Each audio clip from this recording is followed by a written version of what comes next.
हमने कभी भी न किसी का धर्म देखा है, न किसी का धर्म पूछा है।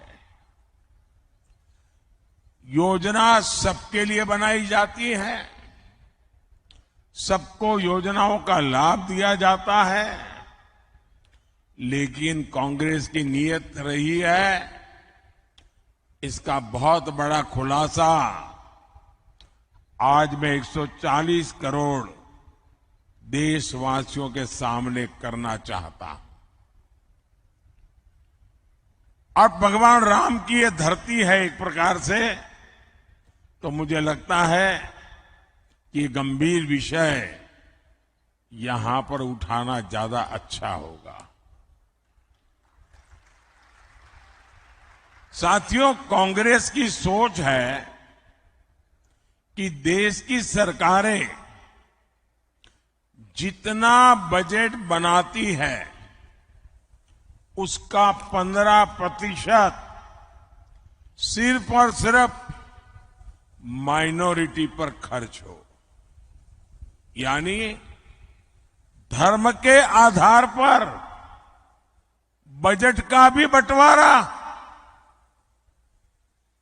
धर्म के आधार पर इन्होंने देश को बांटा और आज भी वो धर्म के आधार पर भांति भांति के बंटवारे करने में लगे हुए हैं।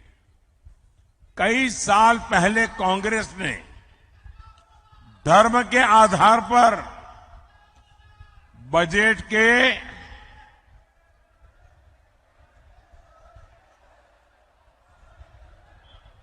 आवंटन को हरी झंडी दिखा दी थी।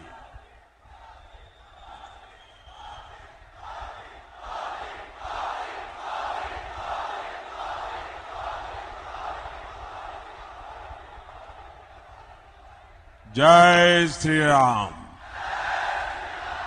जय श्री राम। भारत माता की, भारत माता की। आप कल्पना कर सकते हैं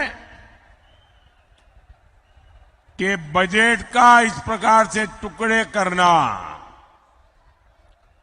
ये कितना खतरनाक विचार है। और आप जानते हैं कांग्रेस के लिए माइनॉरिटी सिर्फ एक ही है, उसका अपना प्रिय वोट बैंक। मुझे याद है उस समय मैं सीएम था और जब ये बात कांग्रेस ने उठाई थी तो मैंने उसका मुख्यमंत्री रहते हुए पुरजोर विरोध किया था। कांग्रेस उस समय चाहती थी कि देश के सारे बजट का 15% सिर्फ मुसलमानों पर खर्च हो। तब भाजपा के जबरदस्त विरोध के बाद ये कामयाब नहीं हो पाए थे, लेकिन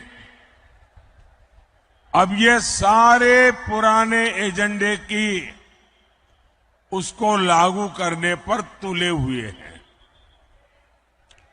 बाबा साहब आंबेडकर धर्म के आधार पर आरक्षण के खिलाफ थे, लेकिन कांग्रेस कह रही है कि एससी, एसटी, ओबीसी और गरीबों का आरक्षण छीनकर मुसलमानों को दे देगी।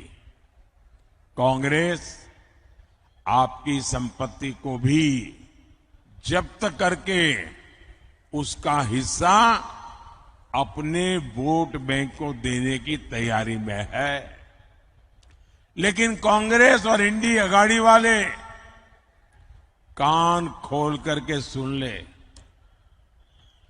मोदी धर्म के आधार पर न बजट बांटने देगा और न ही धर्म के आधार पर आरक्षण देगा।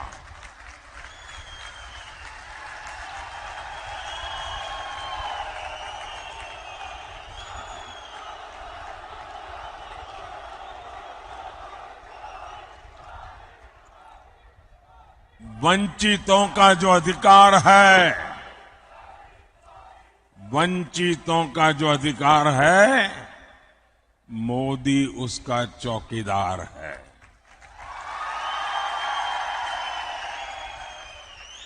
भाइयों और बहनों, हम तो छत्रपति शिवाजी महाराज की प्रेरणा से काम करने वाले लोग हैं। ये चुनाव सिर्फ एमपी चुनने का नहीं है, बल्कि पीएम चुनने का है। ऐसा पीएम जो ताकतवर भारत बनाने के लिए कड़े और बड़े फैसले ले सके।